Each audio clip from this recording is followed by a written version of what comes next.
Bienvenidos, queridos televidentes, a su programa Entérese.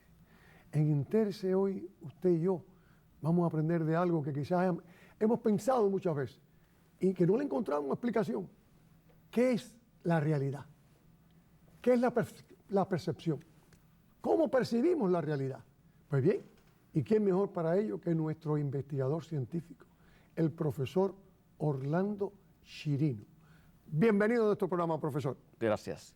Profesor, esa primera pregunta ahí que le he dicho yo al televidente, ¿qué es la realidad? Todo el mundo habla, bueno, esto es real, ¿qué es la realidad? Bueno, la realidad hay que definirla de muchas maneras, pero vamos a empezar por la definición que da el diccionario.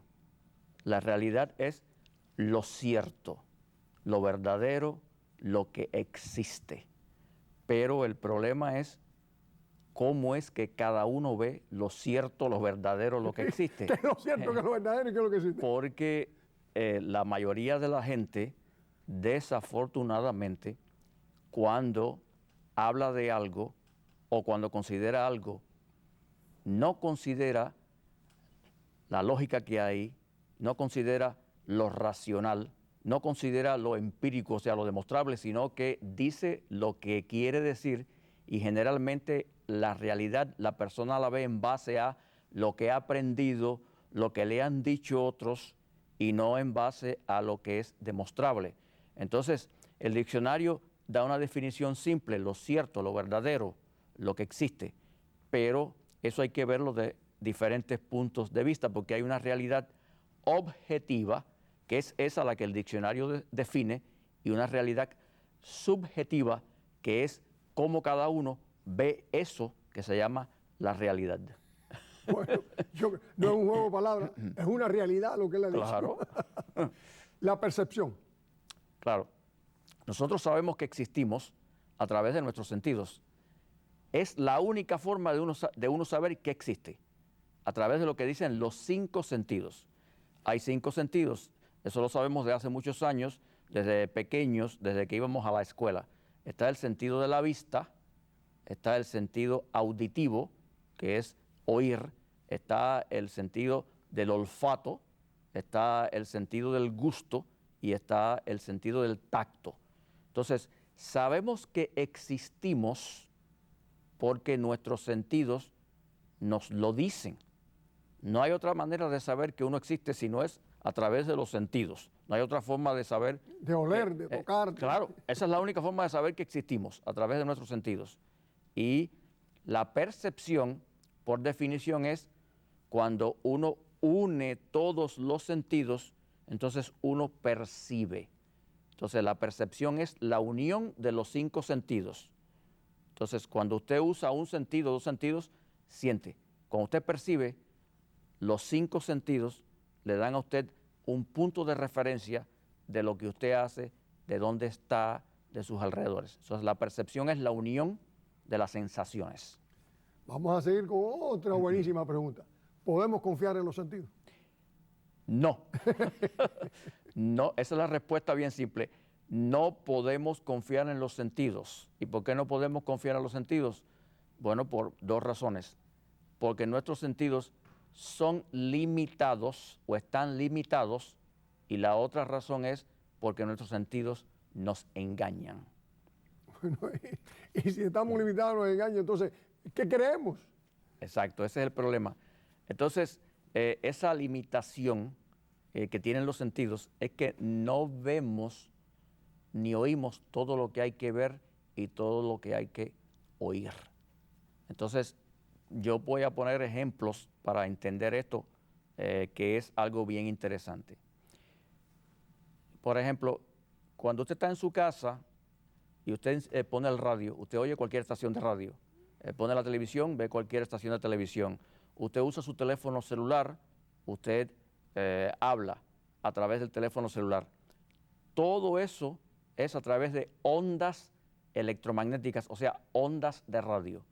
Pero cuando usted mira a su alrededor, usted no ve las ondas de radio. Sin embargo, en cualquier lugar, en este mismo estudio ahora, están cruzando millones y millones y millones y millones de ondas de radio. Sin embargo, no las vemos. Entonces, ese es un ejemplo de cómo la vista está limitada, la vista no ve las ondas de radio. La vista no ve los rayos X. Cuando usted va a un hospital y se hace una radiografía, usted no ve los rayos X cruzando el lugar donde usted está. Entonces, en eso estamos también limitados. La vista, por ejemplo, no ve las ondas infrarrojas. Todo cuerpo emite calor y el calor se emite en ondas infrarrojas. O sea, si yo pudiera ver ondas infrarrojas, yo vería alrededor de usted como un halo y veía un halo alrededor de todos los objetos que hay. Sin embargo, no lo puedo ver. Entonces, nuestros ojos tampoco ven las ondas ultravioletas y tampoco ven los rayos gamma. Entonces, lo único que nuestros ojos ven de todo el espectro electromagnético es lo que llamamos luz visible. Y la llamamos luz visible porque es la que nosotros vemos. Entonces, pero fuera de eso, no vemos más nada. Vemos solamente una parte estrecha de lo que es todas las ondas que existen. En cuanto al sentido del oír, del oído, hay algo parecido. O sea, nosotros escuchamos el sonido. ¿Qué cosa es el sonido? El sonido es la vibración del aire. O sea, cuando usted habla o cuando usted da un golpe en algún lugar, el aire que rodea ese lugar o esa persona comienza a vibrar. Esas vibraciones llegan a nuestro oído y hacen que el tímpano vibre y eso es transmitido a nuestro cerebro. Bueno, pues estamos ahí también limitados.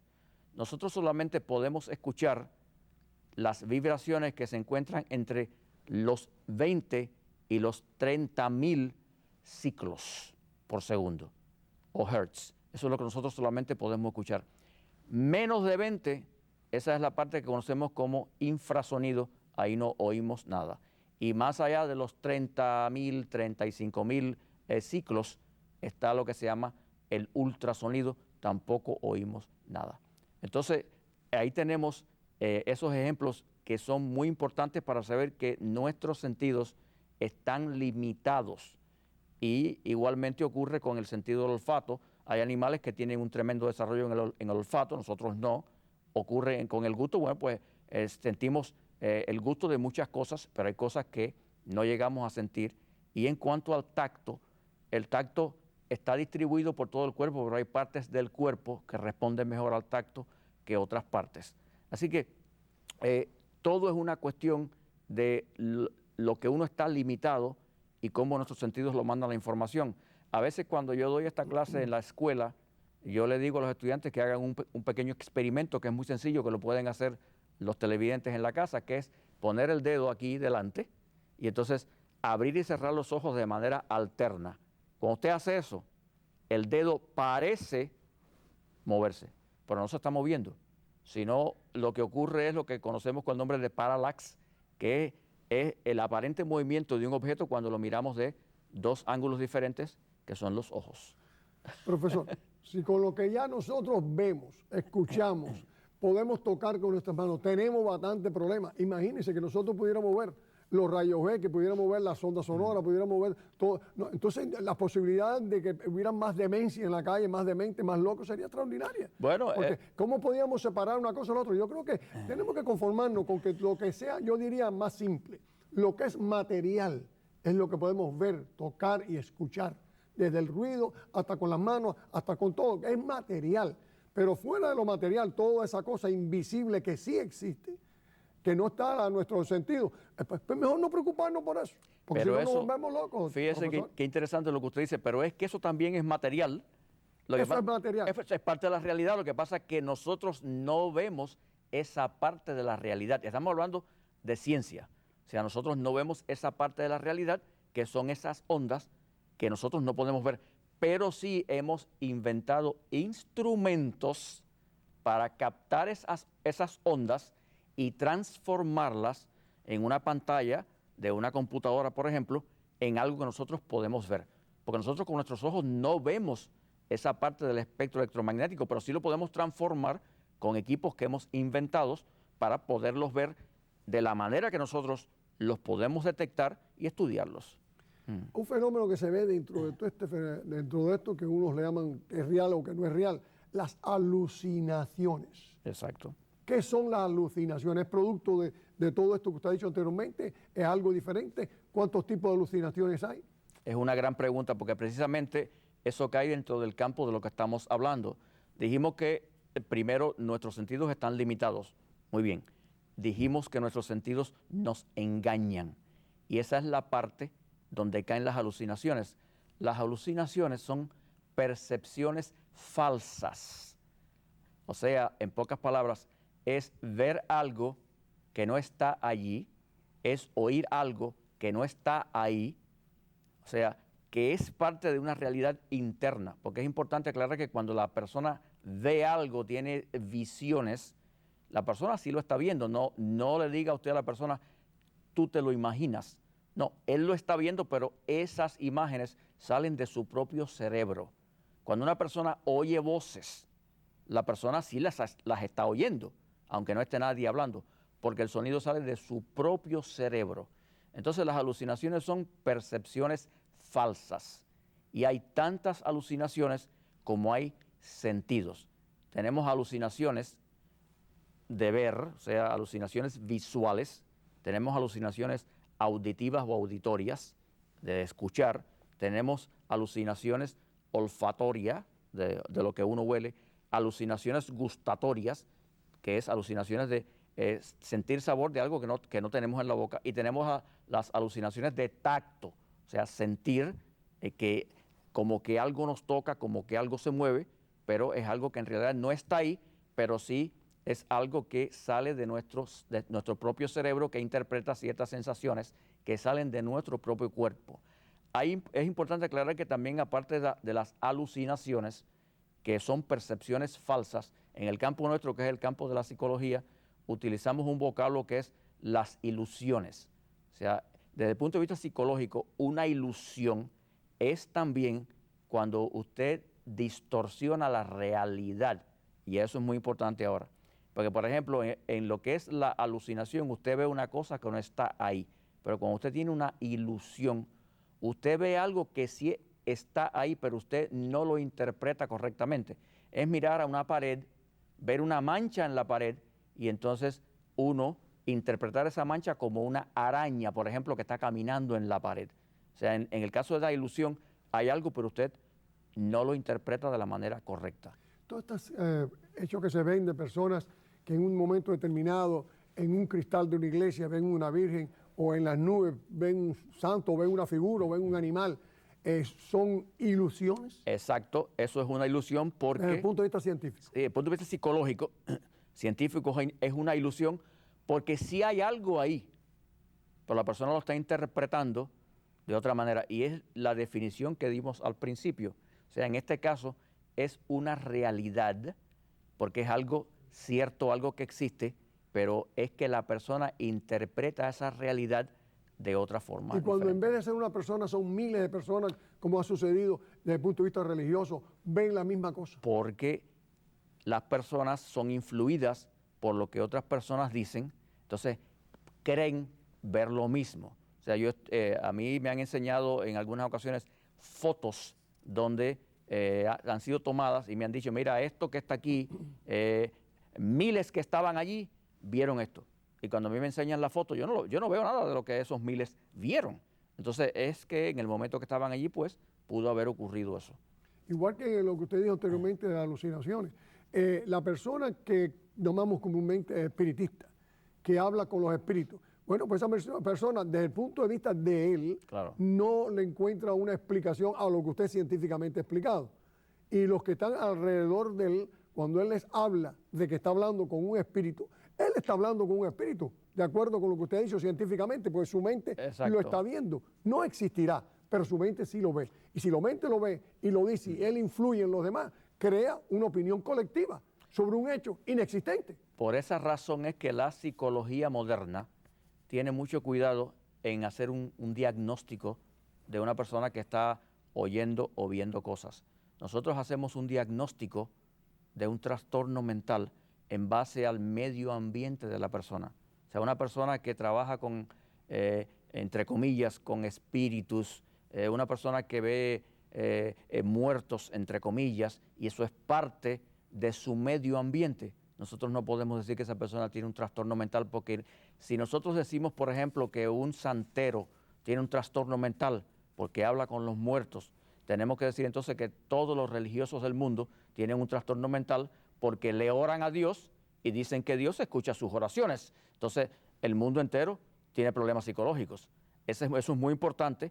Por eso es que consideramos el medio ambiente de la persona, y una persona que tenga esa característica es una persona completamente normal, porque ese es su medio y eso es lo que la persona dentro de su medio ve, dice ver, y el resto también. Así que es muy importante cuando se hace un diagnóstico hoy en día considerar la cultura de donde vive la persona. O sea, definitivamente, el que tiene alucinaciones no quiere decir que está enfermo.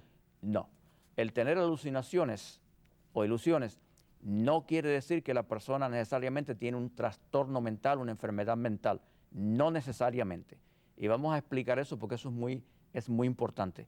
Una persona puede tener alucinaciones, percepciones falsas por muchas razones. Se puede tener una percepción falsa, una alucinación.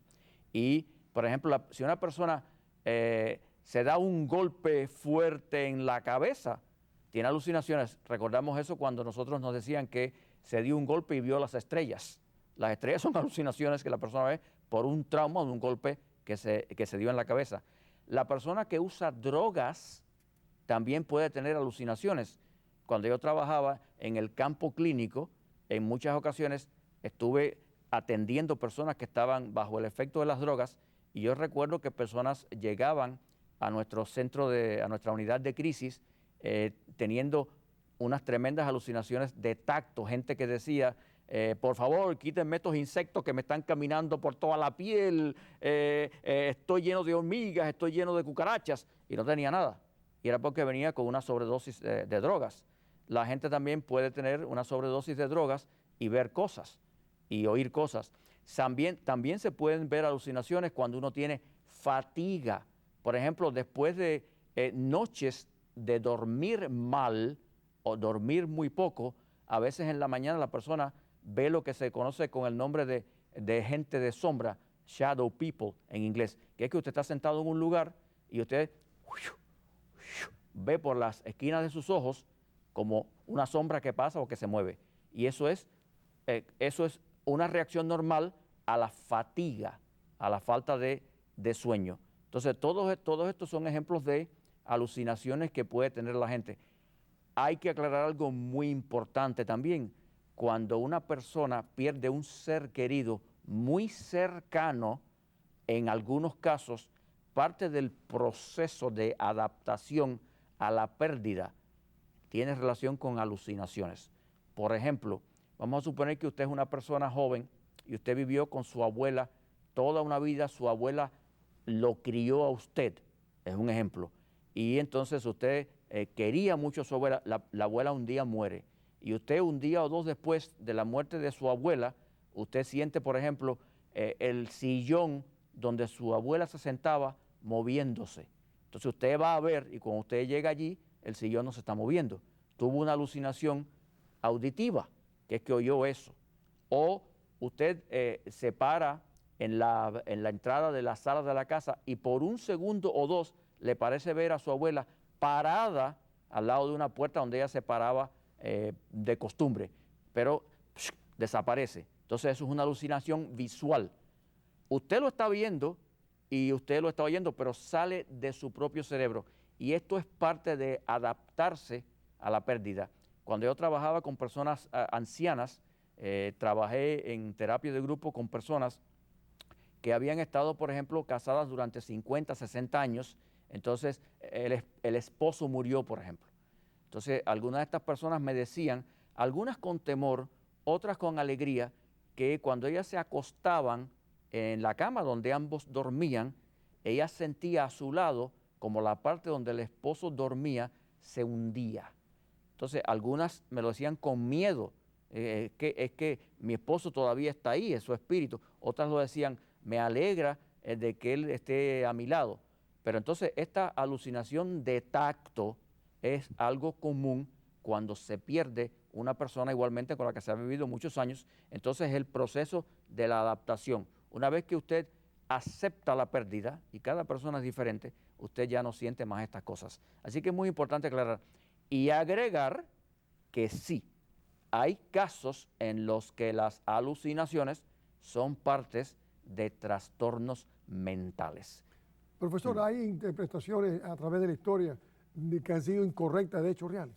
Es una gran pregunta, porque hoy en día que sabemos muchas cosas, es importante aclarar, no lo sabemos todo, pero sabemos cosas que no sabíamos antes. Y es importante aclarar, por ejemplo, en la historia, yo voy a poner dos ejemplos históricos que son muy interesantes. El famoso caso de las brujas de Salem, que ocurrió en este país, en Massachusetts, hace 2 o 3 siglos. Esto fue un grupo de muchachas que de repente empezó a reportar una serie de visiones en las que veían, por ejemplo, gente dando unos saltos enormes. Empezaron a acusar a personas de hablar con los muertos de hechicería, y de hecho, en una época de tanta ignorancia como aquella, más de 100 personas fueron ahorcadas en esa villa de Massachusetts, acusados de brujería, de hechicería. Incluso hasta el mismo pastor de la iglesia cayó en eso. Y hoy en día, cuando al paso de la historia hemos estudiado lo que pudo haber ocurrido, resulta que la idea es que en esa época, por ejemplo, comer el pan de centeno era algo muy común. Pero es que cuando al centeno le cae un tipo de moho, un tipo de hongo que se llama ergot, y la persona come este pan contaminado con ese tipo de moho, la persona empieza a tener alucinaciones, que son percepciones falsas, y también tiene ideas delirantes, que son ideas falsas. Entonces, esto pudo haber sido la explicación de todas esas acusaciones. Y otro ejemplo histórico muy importante es el famoso ejemplo del oráculo de Delfos en la antigua Grecia, donde ahí había una señora, una pitonisa, una adivina. Claro, esto duró durante mucho tiempo, porque esto duró siglos. Entonces la pitonisa la iban cambiando, la iban relevando. Entonces, en este lugar, en el oráculo de Delfos, esto era famoso en la antigua Grecia. Allí iban reyes, emperadores, el pueblo común, a preguntarle a la pitonisa sobre el futuro. Y la pitonisa caía en un estado de trance, y la pitonisa, cuando estaba en este estado de trance, pues empezaba a hablar y a decir cosas y a decir lo que era el futuro. Bueno, pues usted sabe lo que hoy en día pues los arqueólogos han descubierto cuando han estudiado ese lugar, porque esto ocurría en una caverna, en una cueva. Resulta que en esa cueva, debajo de la roca donde la pitonisa, la divina, se sentaba, había un depósito de etileno. Etileno es un compuesto químico pariente bien cercano del alcohol. Entonces, resulta que en esta cueva, donde se sentaba ella en la roca, salía vapor del metileno que estaba ahí. La mujer lo respiraba y caía en trance. Desde luego, cualquiera que respire profundamente el etileno cae en trance y empieza a decir cosas y a ver cosas y a delirar. Entonces, es posible que este fuera el delirio de la mujer. Entonces, hay muchos casos en la historia donde hay esto. Y quién sabe si personajes históricos de grandes religiones o personajes históricos en la política en siglos o en milenios pasados también vieron cosas y dijeron que oyeron cosas. ¿Y quién puede decir si esto no eran alucinaciones que estas personas tenían? Y todo eso queda en nada. Claro. Profesor, hay una cosa que ya los minutos que nos quedan son casi nada. Y yo quisiera hablar de eso, las experiencias cercanas a la muerte. Todas esas personas que en un momento determinado ven el túnel, ven la luz y están conscientes de que efectivamente estuvieron en ese mundo. Claro, ¿cuál es la explicación científica de esto? Bueno, en primer lugar, la pregunta es, ¿y por qué no lo ve todo el mundo si es cierto? Bueno, pero todo el mundo quizás no tenga ese estado de muerte. Bueno, pero hay muchos que han estado en esa misma situación de experiencia cercana a la muerte y no han reportado la experiencia. Entonces, ¿qué es lo que nosotros creemos? Bueno, desde el punto de vista científico, hasta este momento creemos que son sustancias que tenemos en el cerebro, neurotransmisores, que hacen que veamos y sintamos todas esas cosas. Entonces, son sustancias que en un momento traumático como cercano a la muerte o de muerte clínica, ven ese túnel, ven esa luz al final del túnel. Ven el túnel, ven la luz al final, tienen alucinaciones de ver a sus parientes que los están esperando. Y otra experiencia bien cercana a eso es la experiencia extracorporal o fuera del cuerpo, que es cuando la persona reporta, a veces junto con la experiencia cercana a la muerte, la persona reporta verse flotando sobre su propio cuerpo y mirando su cuerpo que está ahí abajo y se siente unida a su cuerpo por un hilo de plata. Entonces, cuando es revivida por los paramédicos, pues la persona vuelve otra vez a caer en su cuerpo. La pregunta una vez más es ¿por qué no lo tiene todo el mundo? Y lo otro es que nosotros podemos recrear esa experiencia en un laboratorio. Así que si lo podemos hacer en un laboratorio aplicando cargas eléctricas al cerebro de la persona, eso también nos puede indicar que hay detrás, porque si nosotros lo podemos crear en el laboratorio, es posible que en el momento traumático, como dije antes, la persona, su cerebro puede recrear estas cosas. En un minuto, ¿cómo uno puede superar todo ese problema?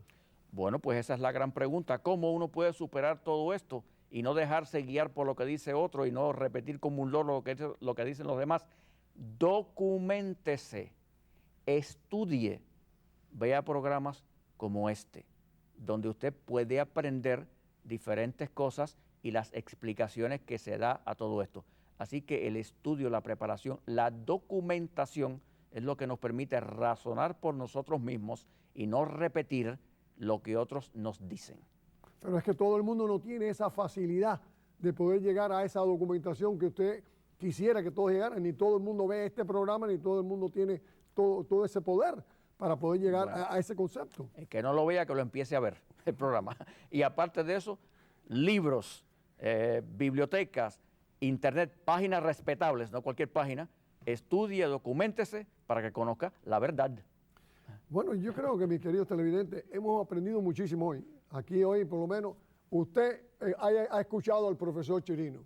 Usted juzgue lo que él ha dicho y de acuerdo con eso, después de hacer su propio análisis, decida qué usted cree que es realidad y qué no es realidad. Que ha habido en usted una percepción de lo que él ha dicho y qué no ha habido. Sin más, dándole las más expresivas gracias al profesor Orlando Chirino, se despide de ustedes. Hasta el próximo domingo. Jesús Angulo.